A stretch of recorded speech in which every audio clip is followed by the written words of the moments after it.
The need for civic learning is crucial at this point in time.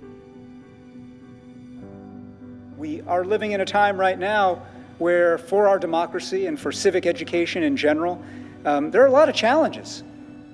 We have faced a generation of declining investment in civic education.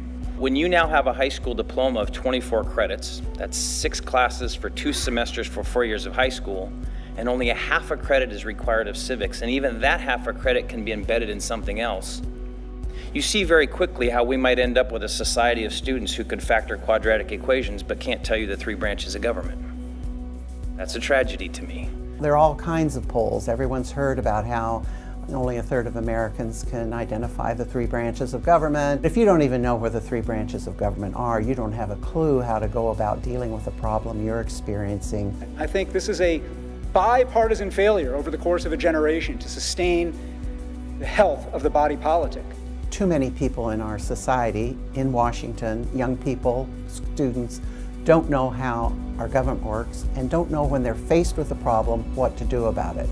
So if we don't have informed citizens, ones who can tell, for example, the genuine news from the fake news, the truths from the lies, the facts, we are in trouble as a democracy.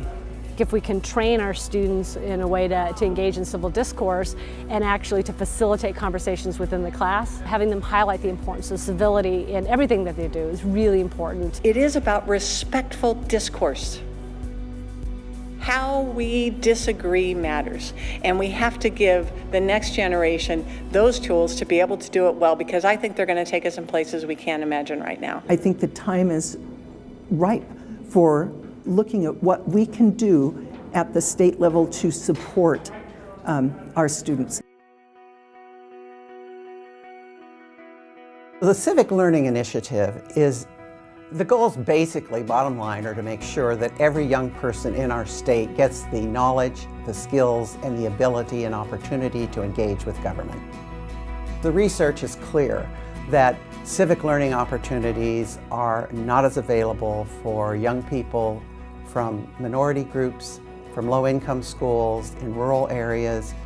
We are focusing a good part of our effort on more professional development, or educating the teachers and the after-school workers how to teach these civic learning programs to young people. We're going to establish private-public partnerships with local communities. We're going to get the great civic learning programs that exist in our state but don't end up collaborating with each other to get more coordination and collaborations. In addition, we want to bring in what I would call the after-school or summer programs to collaborate with schools in a more formalized way so that they can bring resources to bear to help with this education.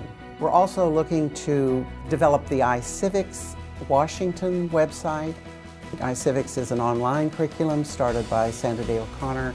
As the famous Isidore Starr has said, it's so important for our students to feel their role as the office of a citizen. How do we get them to feel it, to understand it? And it's a never-ending process. We launched the summit this January of 2017 because we wanted to bring public attention to the fact that there's a problem with civic learning in our state and to mobilize the key players to get something to happen in Washington. We have the ambitious goal of reaching every young person in the state of Washington. Obviously, it's not something we can achieve overnight, but we are beginning with a really intensive focus on 2 public-private partnerships as we work to raise the funds at the statewide level to help support the expansion that then can be used around the state.